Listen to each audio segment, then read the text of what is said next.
Après l'avoir sacrifiée, elle revient se venger avant de partir enfin se reposer en paix. Regardez bien cette vidéo jusqu'à la fin pour ne pas être victime de la même chose. Et surtout, abonnez-vous, car ici nous partageons des histoires inspirantes qui peuvent sauver des vies. N'oubliez pas non plus de partager cette vidéo. Elle revient avec une force de vengeance devant le portail de son petit ami. Elle appelle son nom et lui dit qu'elle va bientôt partir se reposer. Sa meilleure amie, qui se trouvait avec son copain, court pour l'embrasser, pensant qu'elle est toujours vivante. Mais elle disparaît aussitôt. C'est incroyable, mais ce n'est pas encore le pire.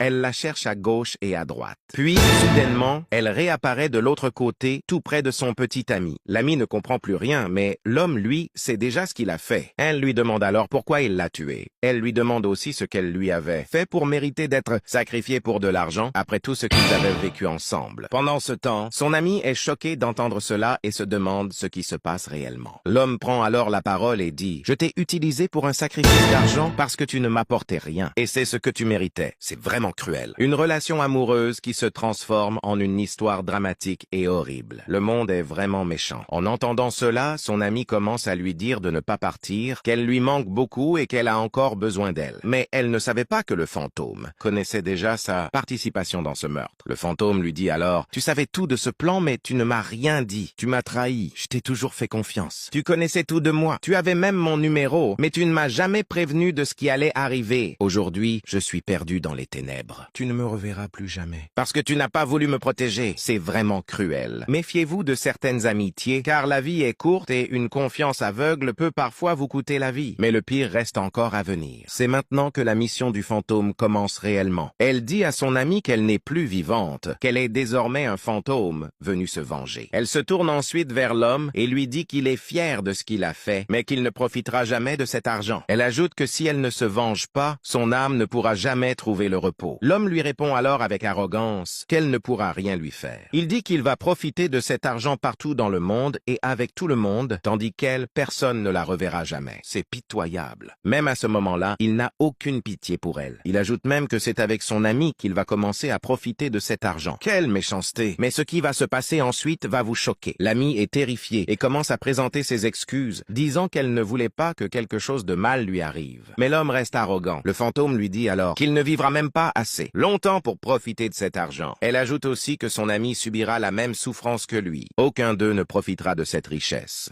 Et cela leur servira de leçon pour toujours. L'ami continue de demander pardon, mais il est déjà trop tard. Le fantôme lui rappelle ses derniers mots et lui dit que, malgré tout ce qu'elles ont vécu ensemble, elle ne la tuera pas, mais qu'elle souffrira toute sa vie. Puis elle se tourne vers l'homme et lui jette son sort. Il s'écroule immédiatement au sol. Elle fait la même chose à son ami